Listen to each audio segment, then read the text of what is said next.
How y'all doing tonight? Good. Alright, so in case you haven't noticed, I'll be preaching tonight. My name is Jack Hatcher. In case y'all haven't figured that out. But a little background to this whole situation before we get too far into this is I've wanted to speak for a while now. For the past few years, I really wanted to. It's just been something that God has kind of laid on my heart, but I've never really gotten the opportunity. So this is actually like 2 years exact I've been wanting to do this. And this is not something I thought of over time, this topic. I've been thinking about this for a very long time. And this is actually something I heard about in 6th grade. And so this is something that really just changed my life. And I really thought about this topic because I didn't want it to be too confusing, and I didn't want to confuse y'all or anything, but I mean, y'all are high schoolers, most of you I can see y'all are high schoolers, so y'all can kind of comprehend this. But like I said, I heard this when I was in 6th grade. Even as a 6th grader, my mind was blown. All right, this is just crazy information I'm going to be sharing with you. Ever since I've seen it, I've loved talking about it. You know, God's creation, and that's the whole title for tonight. If y'all want to know, it's the God you worship. You can put that down in your notes. And so I've never spoken in front of more than like 5 people before, so you can imagine I'm pretty nervous up here right now. And there's a lot of y'all looking at me. Y'all know I'm different than stuff animals, so not really. Just kidding. Not really. So my main goal is for you to leave here tonight with a completely different view of God. All right, and that's a good one, that is. I don't want you to leave here tonight with a bad one, obviously. But what I'm going to be doing tonight is using lots of numbers and illustrations and stuff. There's going to be pictures up there. And so if you get lost, if I start talking too fast or stuttering, wave your hand, wave it down. A lot of y'all in the audience know me well enough to say, hey, Jack, calm down, shut up, or something. So let's go ahead and get right in. So the title is The God You Worship, and the first point tonight, point number 1, is the God we worship is massive. All right?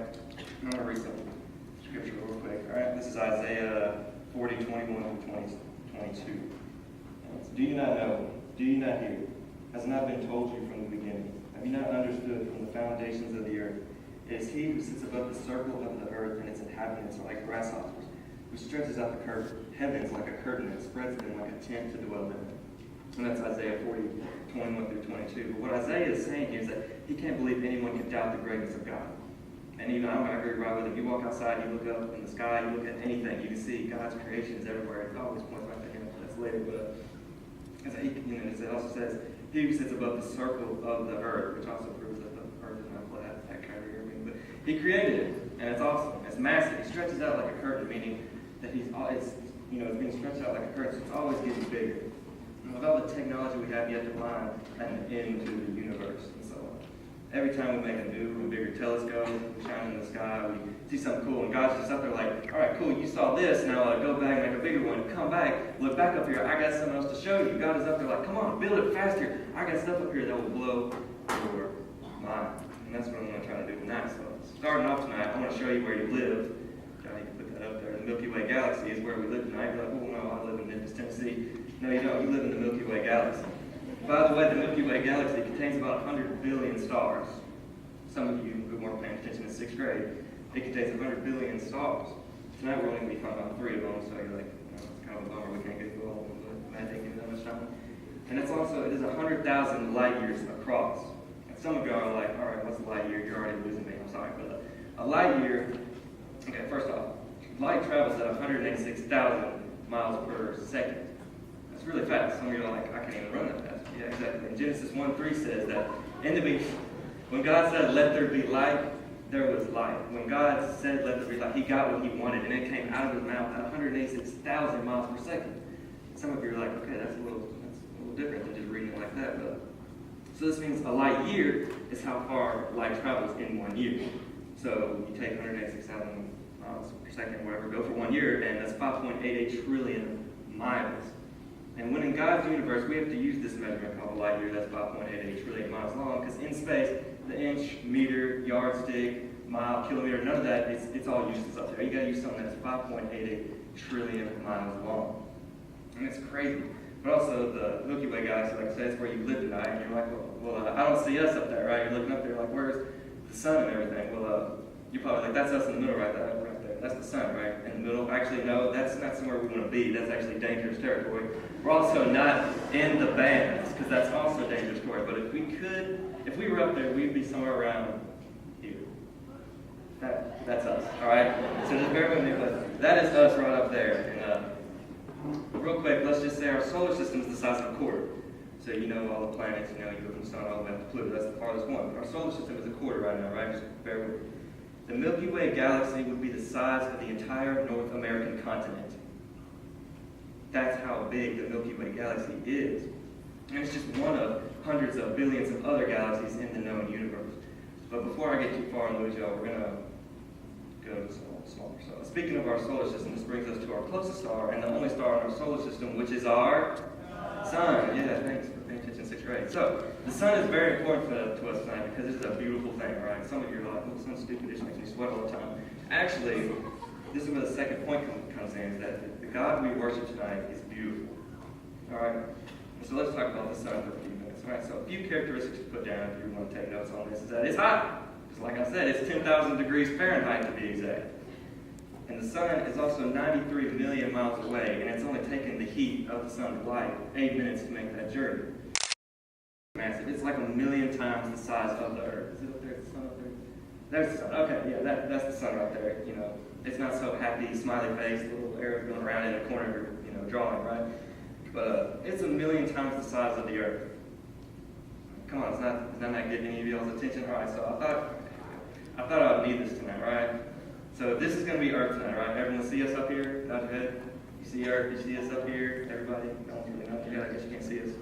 But this is us tonight. This golf ball. So some of you know what I'm about to do. Some of you don't. But the golf ball is Earth. So if Earth were a golf ball, the sun would be 15 feet in diameter. Come on, I got another 15 feet in diameter. That picture's not even like close to 15 feet, but if it was, it's not even close, all right? It's only like 5 feet. So this is just a good idea of how big the sun is. And the sun is massive. You could fit 960,000 Earths inside the sun. 960,000. That's enough golf balls, by the way, to fill a school bus with golf balls. So you imagine the school bus just filled with these. You open the door, they're just going to pour it down. You're like, what the garbage is this? But real quick before we get a little too off topic, this is something I want to mention. It's called the Pleiades. It's a star constellation, and I just think it's beautiful. I don't know how y'all think about it, but I just think it's awesome. It's also mentioned in Scripture a few times, but one is Job 38:31, if you want to write that down. Job 38:31. This is when God responds to Job, and he says, Job, can you hold the Pleiades in your hand? Can you loosen the cords of Orion? And Job's just kind of sitting there like, not really, But that's just something I wanted to mention real quick. Alright, so if the sun and the size of the sun didn't get your attention, I got something else for you.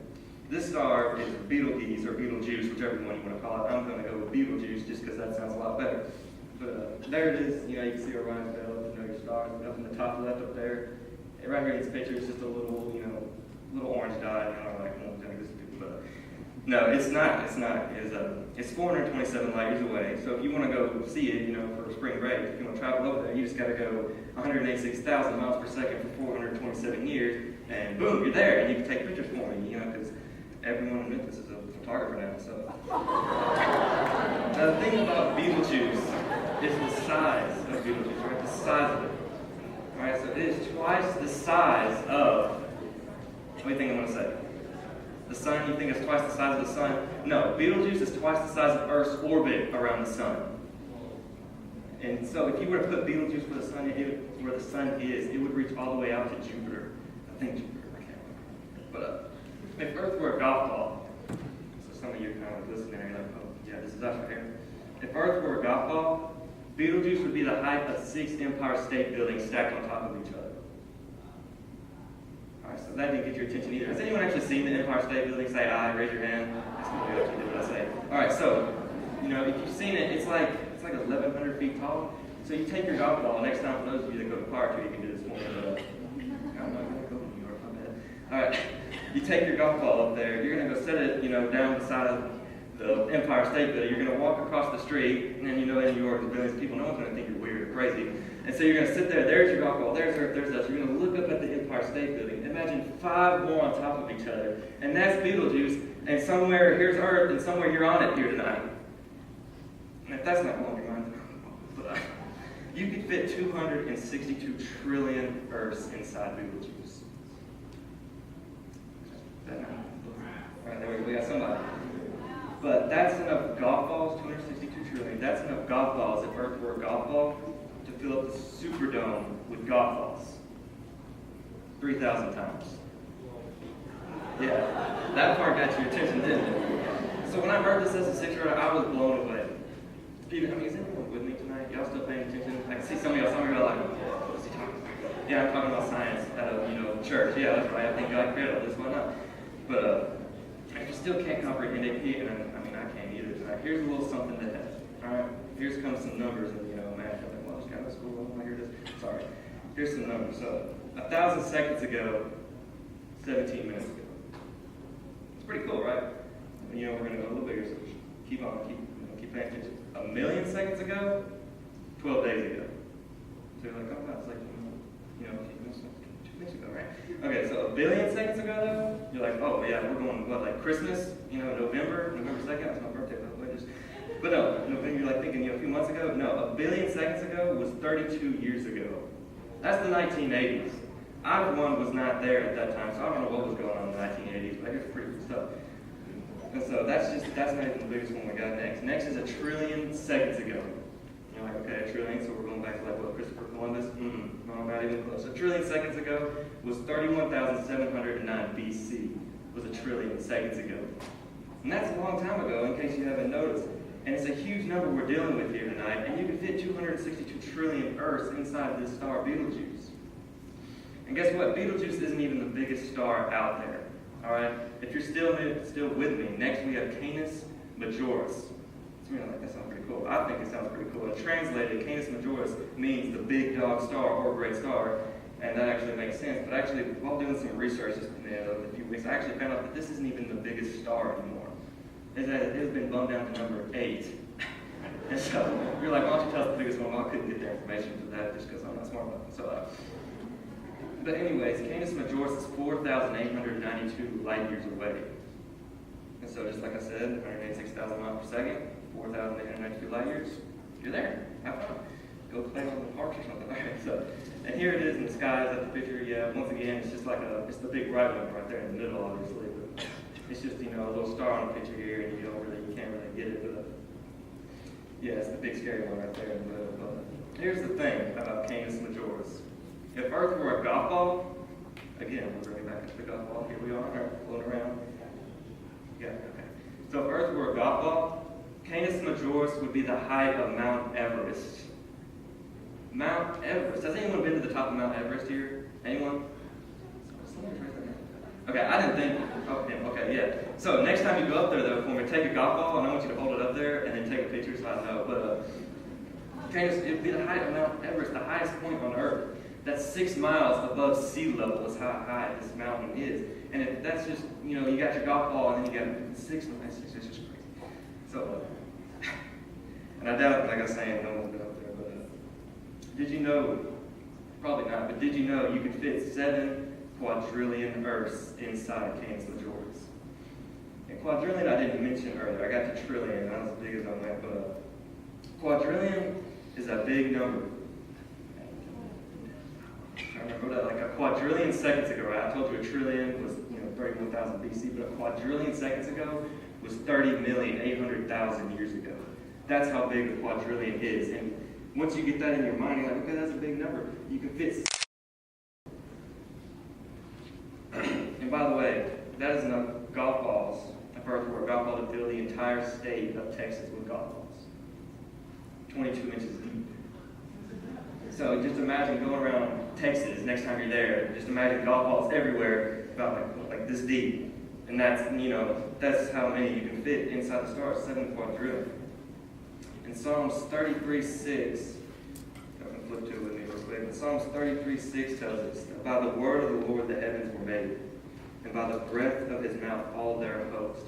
And in other words, God didn't lift a finger when he made the universe. He just spoke, like I said earlier, let there be light, and there was light. He just spoke these stars into existence. And this just shows us the power of God. So by this point, if you're still with me, everyone's still there?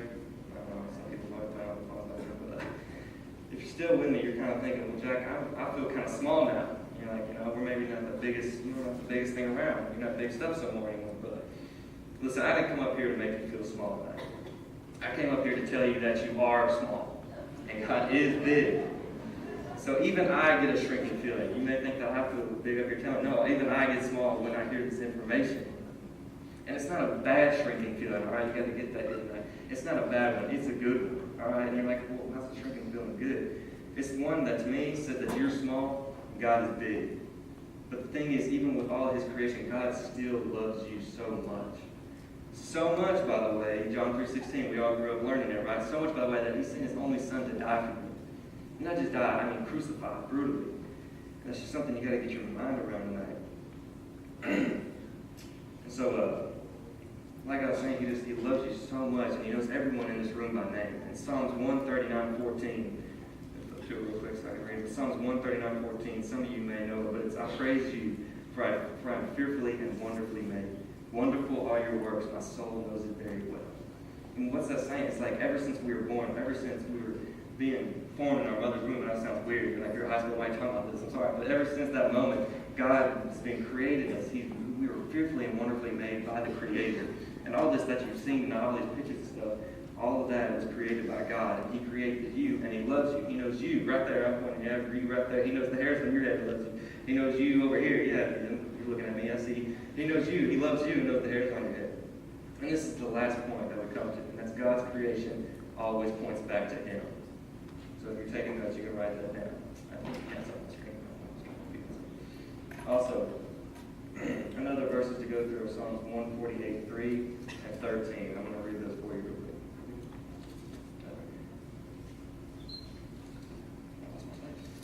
quick. Okay, Psalms 148:3 and 13. And 3 says, praise him, sun and moon, praise him, all you shining stars. And that's what those stars are doing up there that I showed you on that. They're just up there praising God. And also 13 says, let them praise the name of the Lord, for his name alone is exalted. His majesty is above heaven and earth. And so, tonight you're probably still thinking I'm so small, but he's a massive, beautiful, loving God. I'm trying to repeat myself. I got lost in my notes. I'm scared, thinking that, oh, God's big. He's got all this stuff. He can destroy us in a second. No, I want you to leave here tonight knowing that God loves you and he cares for you. He's your protector, all right? And once again, in another Psalms, I love these Psalms, so I read them all. Psalms 116, 1 through 2. Right here, I love this one. It says, I love the Lord because he has heard my voice and my pleas for mercy. Because he inclined my ear to me, therefore I will call on him as long as I live. He inclines his ear to us. He listens to us. If you don't get like a love and feeling from that the God of the world, the Creator, will incline his ear to listen to you, I don't know what will get you attention, but this shows us that God cares. And so I want you to see God as a massive, caring, loving God. Last thing before I'm done here tonight is a quote I want to share with y'all. It's actually by Louis Giglio. This is where I got a lot of this kind of inspiration from. But here it is right here if you want to try to write it down. Sin has a way of shrinking God down in our minds and puffing us up. And I think that's completely true. We get prideful. We get all sorts of things. We just think we're the big stuff. You're walking around, you're like, oh, I can take on the world. And now that's I hope after tonight showing you all this and all this information, if you were listening, that's not the case anymore. That God is not a small God. That you have to depend on him. So now that's it. So let me pray us out, and as the band makes their way back up here, forgot to say that. I'll just give them some time. I'm going to pray us out while I come up here. So back hands with me. Dear God, Lord, I want to thank you for this opportunity here tonight. Get to come here and learn more about you, God. I hope everyone will leave here tonight with a different view on you, Lord, a good view that is. And as the band comes up to worship, Lord, I just hope that everyone sees that the God we're worshiping here tonight is not some small little God, Lord, that he is a big God, Lord, and that he cares for us. I hope that's just